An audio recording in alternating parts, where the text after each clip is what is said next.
Morning, मैं हूँ आपके साथ रमा और स्वागत है आपका डीडी बिहार के morning live show Bihar Bihar में। हर एपिसोड में हम मिलवाते हैं आपको एक खास मेहमान से और आज के एपिसोड में जुड़ने वाली है एक खास मेहमान जो आपको साज सज्जा के बारे में बताने वाली है। उससे भी ज़्यादा कौन से रंग आप चूज़ कर सकते हैं घर बनाने में, किस चीज़ को कहाँ रखें। बेसिकली हमारे साथ जुड़ने वाली है एक इंटीरियर डिज़ाइनर। तो काफ़ी सारी बातें आप जानने वाले हैं। तो इन सभी बातों को जानने से पहले चलिए शुरुआत करते हैं आज के इस एपिसोड की एक खास वचन से, अनमोल वचन से, जो आपको जिंदगी का सीख देगा और साथ ही साथ बताएगा कि कैसे आप अपनी जिंदगी को और बेहतर कर सकते हैं। तो चलिए सुनते हैं आज का अनमोल वचन।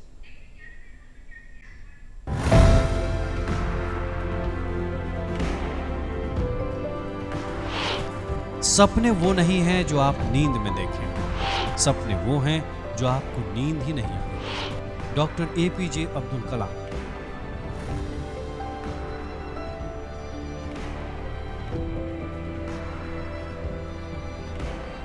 अब जानते हैं हमारे खास मेहमान से कुछ सवालों के जवाब और मिलवाते हैं आपको हमारी आज की खास मेहमान अन्नपूर्णा ठाकुर जी से। Welcome ma'am, welcome to our show DD Bihar का morning live show. Thank you so much ma'am. सबसे पहले तो कैसी हैं आप? बिल्कुल ठीक हूँ मैम, डीडी बिहार के इस कार्यक्रम में आकर कैसा लग रहा है? ये तो गौरव की बात है, आप लोग मुझे बुलाते हैं, सम्मान देते हैं, ये मेरे लिए बहुत गौरव की बात है। क्या बात है मैम। मैम, मेरा सबसे पहला सवाल आपसे ये होगा कि इंटीरियर डिज़ाइनिंग आपकी विधा है, तो आपको इंटीरियर डिज़ाइनिंग का आइडिया सबसे पहले कहाँ से आया और किस चीज़ ने आपको इंस्पायर किया? ये मेरे हस्बैंड का बिजनेस था इंटीरियर डिज़ाइनिंग, और शादी के बाद मैंने उन्हें ज्वाइन किया। समझिए जैसे ABCD से शुरुआत करते हैं ना, उन्होंने मुझे जो मैं उनको गए हुए आज 13-14 साल हो गए, बट उन्हीं के सिखाए हुए रास्ते पे मैं चल रही हूँ और एक एक मेरे काम में उनकी झलक है। सब कुछ समझिए उन्होंने ही सिखाया। क्या बात है मैम। अगर बिहार के बारे में बात करें तो इंटीरियर डिज़ाइनिंग थोड़ा हटके, थोड़ा सा कह सकते हैं यूनिक माना जा सकता है, तो ये सफ़र कैसा रहा? ये समझिए तो इंटीरियर डिज़ाइनिंग को मैंने एक जो करियर, लोग इस शब्द को भी नहीं जानते थे जब हमने काम शुरू किया था। आप समझिए 96 में हमने काम की शुरुआत की थी।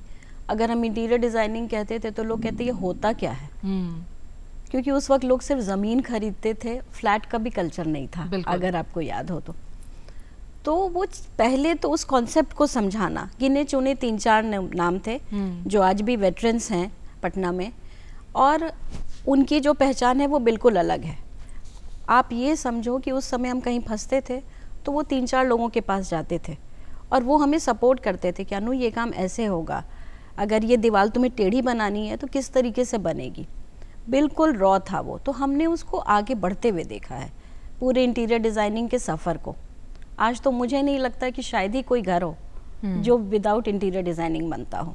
बिल्कुल, ये बिल्कुल सच बात है कि इंटीरियर डिज़ाइनिंग जब मैम ने शुरुआत की तो उस समय लोग इस शब्द के बारे में नहीं जानते थे, और आज हर फ्लैट में, हर घर में लोग इंटीरियर डिज़ाइनिंग करवाते हैं और अपने घर को सजाने का सारा भार इंटीरियर डिज़ाइनर्स को दे देते हैं। मैम, मेरा नेक्स्ट सवाल आपसे ये होगा कि बिहार की कल्चर और हेरिटेज आपके डिज़ाइंस में किस तरह रिफ्लेक्ट होती है? मैं बहुत गर्व के साथ ये बात कहना चाहूँगी कि सिर्फ ये मेरे डिज़ाइन में नहीं, अगर आप गौर करेंगे तो आज वर्ल्ड के जितने फेमस डिज़ाइनर्स हैं वो बुद्धा ज़रूर यूज़ करते हैं घर में कहीं ना कहीं। बिल्कुल। मिथिला पेंटिंग वर्ल्ड फेमस है ही।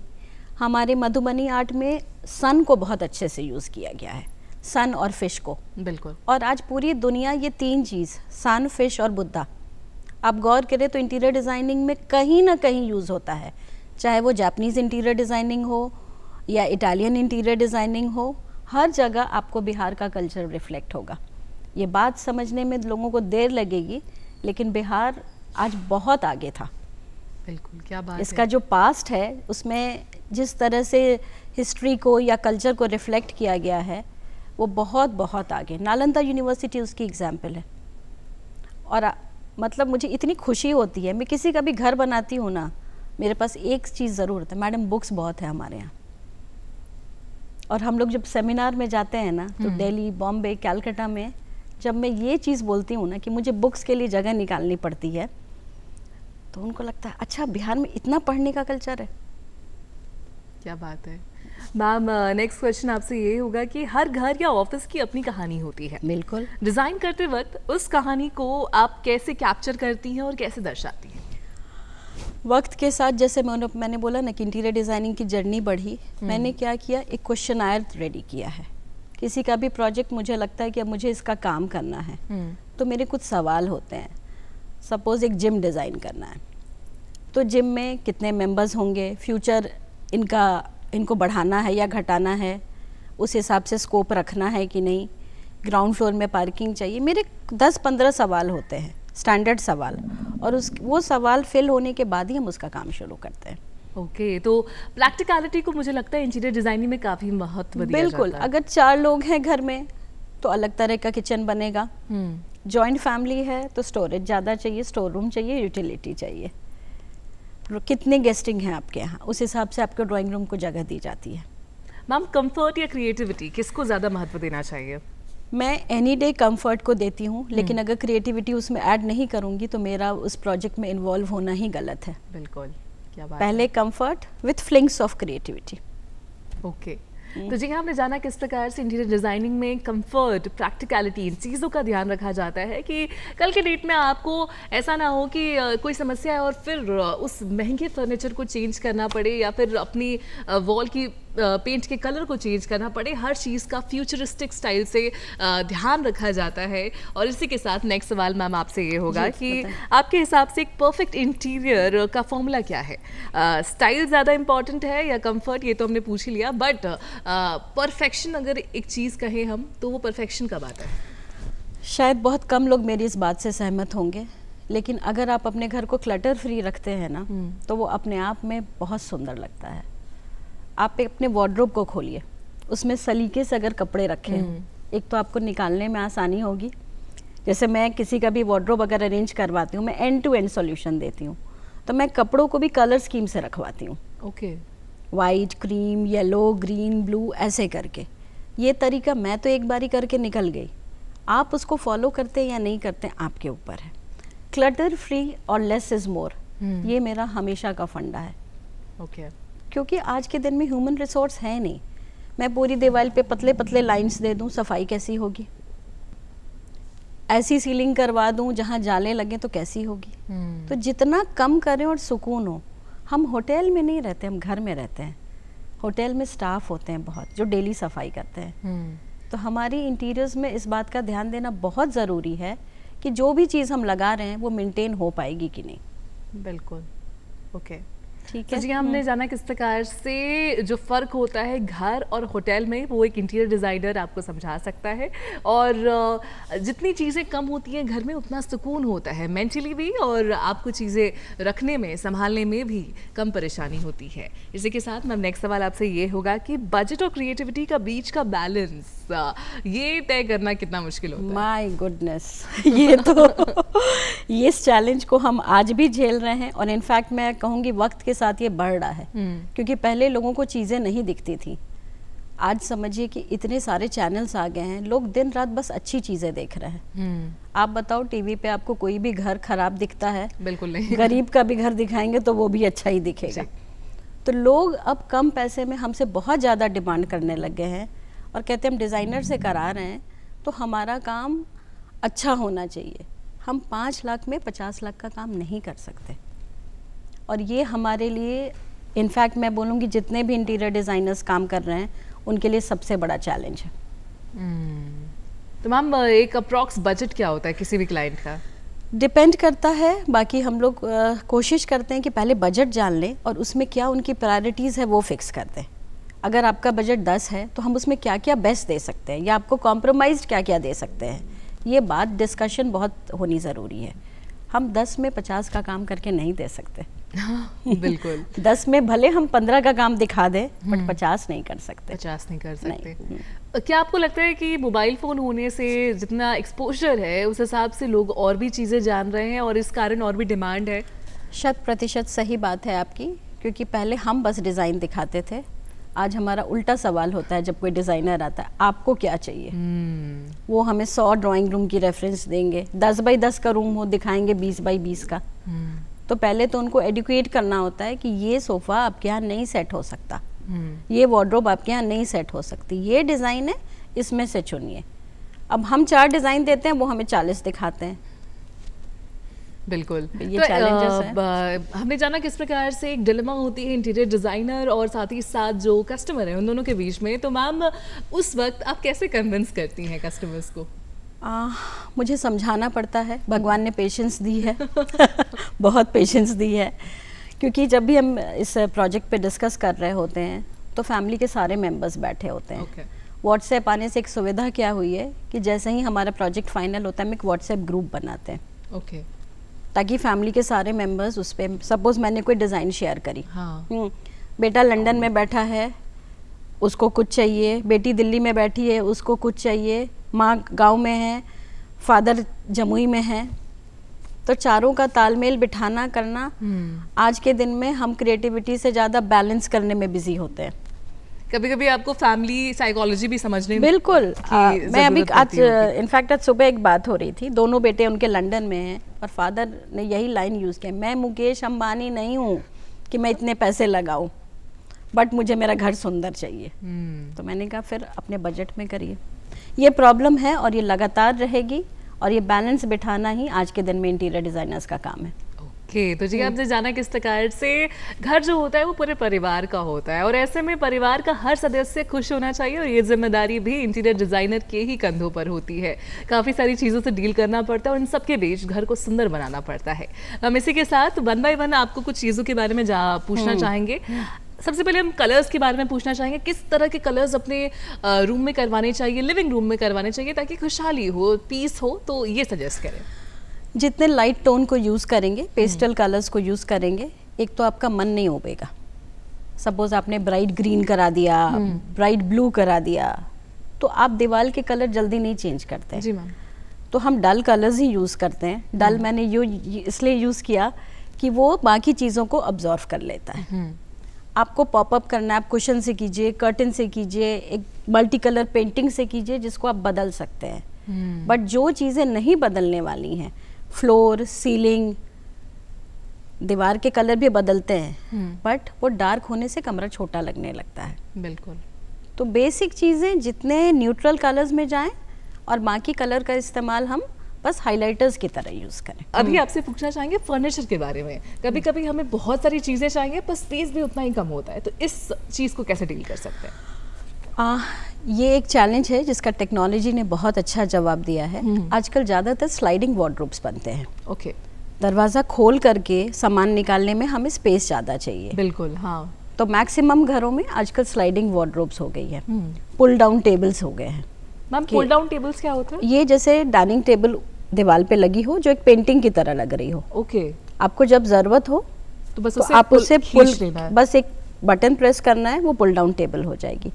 बेड है जिसके सामने सोफ़ा लगा हुआ है ड्राइंग रूम में, आप, और जब आप चाहेंगे तो बस एक बटन है, अगर उसको आप इलेक्ट्रॉनिक वे में नहीं भी हैंडल करना चाहते हैं तो एक हैंडल होती है कि उसके पीछे पूरा एक आपको डबल बेड बन के निकल जाएगा। ये सारी चीज़ें आजकल आ गई हैं, इसलिए मैंने क्या कहा, टेक्नोलॉजी ये आजकल बहुत हेल्प कर रही है। Sliding wardrobes, pull down table, pull down bed, आप ड्राइंग रूम को रात में सोने की जगह बना सकते हो। क्या बात है। तो ऐसे में 2 BHK भी हो तो आपका घर कंप्लीट लगता है। जी, बिल्कुल बिल्कुल। क्या बात है। तो जी आपने जाना किस प्रकार से फर्नीचर भी स्मार्ट फर्नीचर बन सकता है, और फिलहाल हम जानना चाहेंगे कि किस प्रकार से अपने घर में आप कौन सी लाइटिंग यूज़ कर सकते हैं। अगर पुराने ज़माने के बारे में बात करें तो केवल एक ट्यूबलाइट होता था, एक पंखा होता था, और आपके स्विच बोर्ड में 2 से 3 स्विचेस हुआ करते थे। बट आजकल स्विच बोर्ड में 4, 5, 6 कई सारे स्विचेस होते हैं और कई तरह की लाइटिंग होती है। तो इन्हें किस प्रकार से यूज़ किया जाता है और क्या महत्व है वार्म और कूल लाइट्स का, चलिए जानते हैं मैम आपसे। घर में हम वार्म लाइट्स यूज़ करते हैं। वार्म लाइट मतलब हो गया सनलाइट।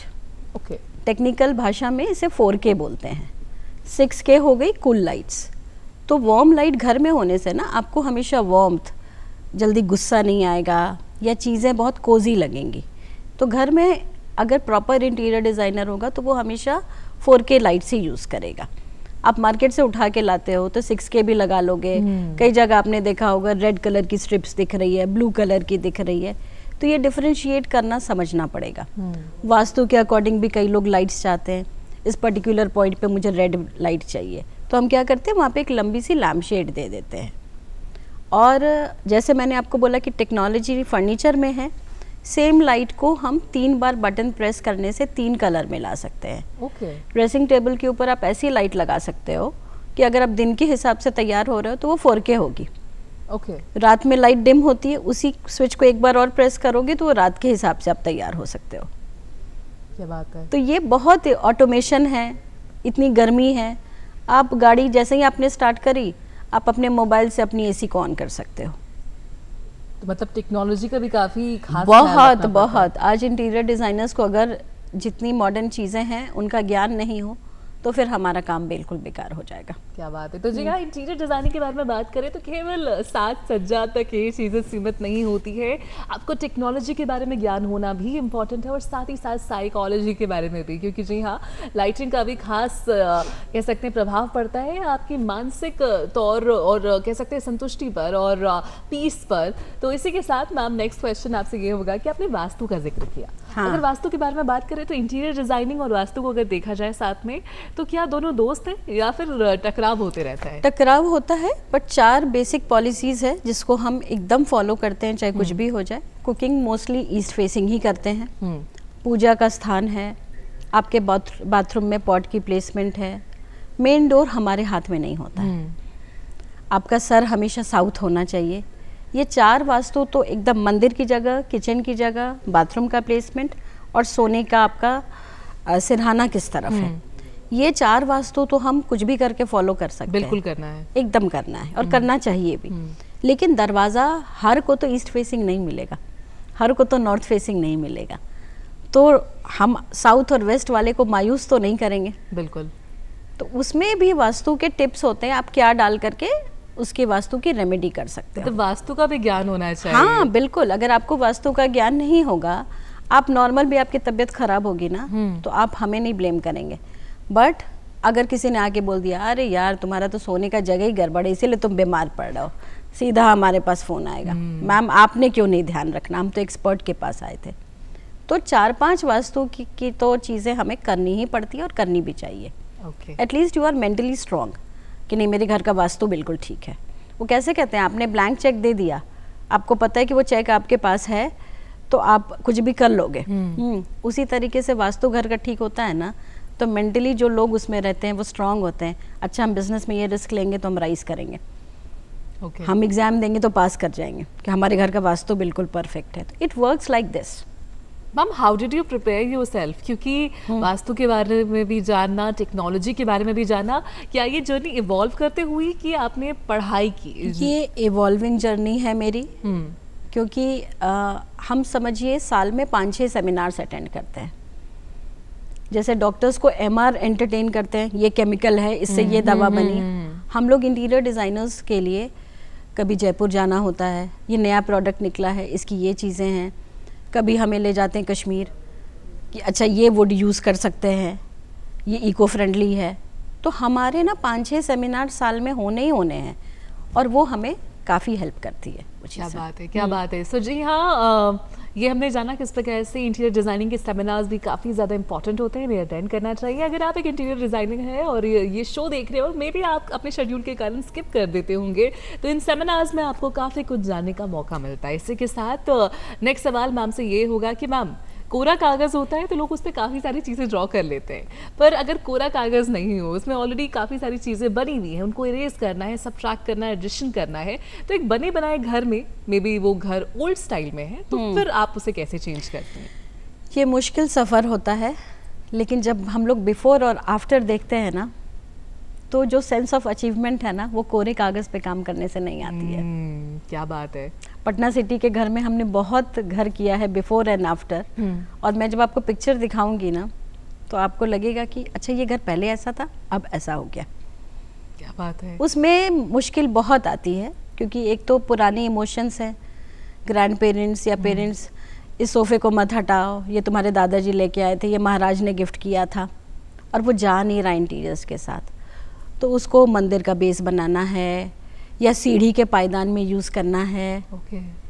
तो ये मुझे तो मज़ा आता है, रास्ता कठिन है बट ये मेरे लिए काफ़ी चैलेंजिंग होता है।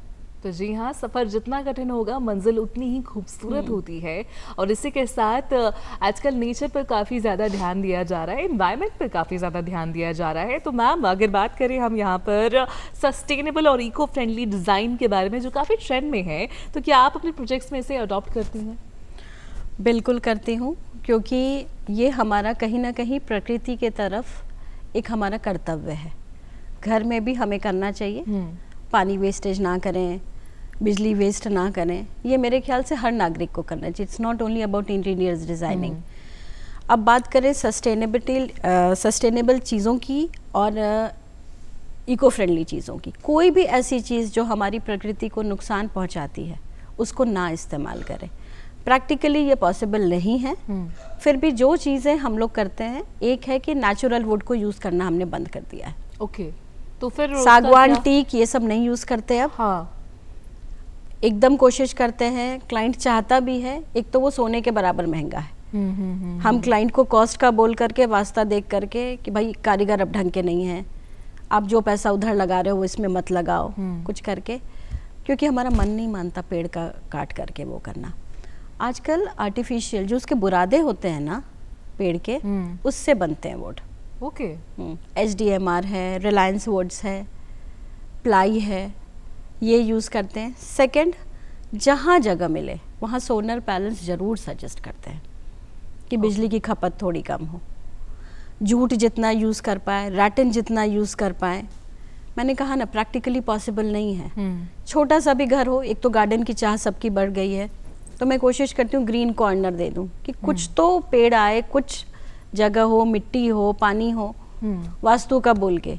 क्योंकि आपको पता है केतु की रेमेडी है कि आप पौधे को पानी दीजिए।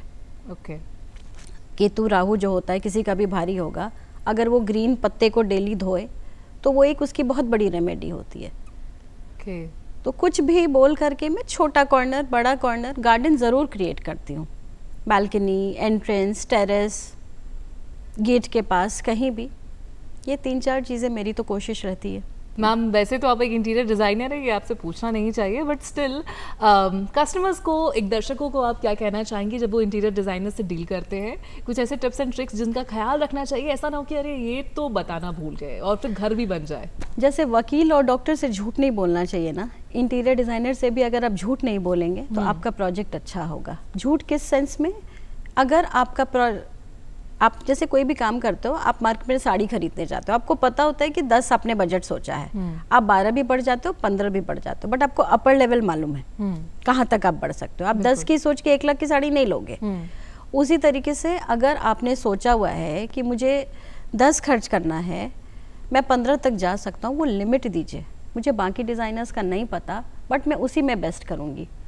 हमारी तकलीफ़ कहाँ बढ़ती है? अगर किसी ने 10 लाख का बजट दिया और एंड में वो 60 लाख में जाके क्लोज करता है, तो मुझे लगता है ये बजट इसने मुझे पहले दिया होता तो मैं शायद इसके 5-7 लाख बचा भी लेती और इससे भी अच्छा घर बनाती। स्विचेस खरीदने जा रहे हैं, मैडम ले लीजिए ना, थोड़ा सा बढ़ेगा। सोफ़ा खरीदने जा रहे हैं, ले लीजिए, थोड़ा सा बढ़ेगा। इससे उनका नुकसान है, मेरा नुकसान नहीं है। मुझे बहुत अफसोस होता है।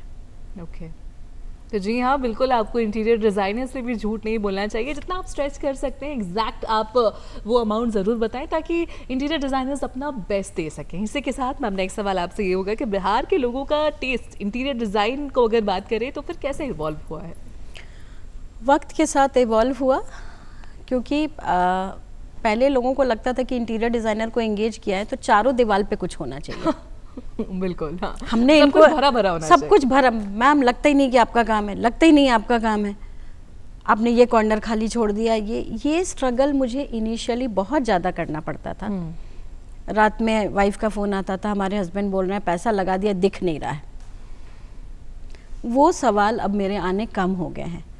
इसकी वजह ये भी हो सकती है कि रेफरेंस प्रोजेक्ट्स ज़्यादा मिलते हैं जिसका काम किया, क्योंकि मैं थोड़ा हल्का काम करती हूँ, चीज़ें कम रखती हूँ।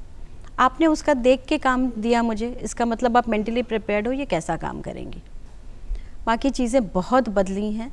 नहीं तो पहले बहुत ब्राइट कलर्स होता था, सोफ़ा उफ़ा पर्पल, रेड, ग्रीन। आप इमेजिन कर सकते हो कि हमें समझाने में कितनी दिक्कत होती है। मतलब घर के चारों कोने 4 रंग के दिख रहे हैं, सोफ़ा अलग कलर का दिख रहा है। अरे मैडम एक तो कहीं हाइलाइटर लगा दीजिए, वॉलपेपर, उनके लिए इंटीरियर डिज़ाइनिंग मतलब होता था वॉलपेपर्स लगा दीजिए, गोल्डन कहीं कर दीजिए, कहीं सिल्वर कर दीजिए।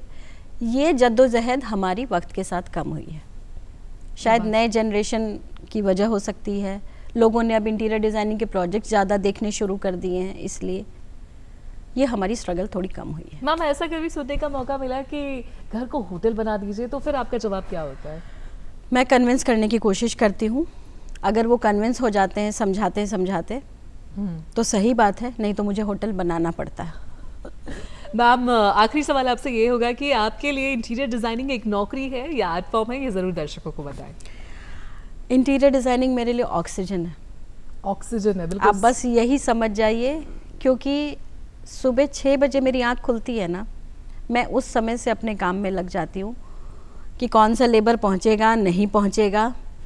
जो कस्टमर मेरे से ढंग से खुल के बात करना चाहते हैं उनको मैंने टाइम दिया हुआ है बिफोर 8 आफ्टर 8, कि दिन में मैं साइट पे रहती हूँ तो मैं आपसे बहुत कम बात कर सकती हूँ।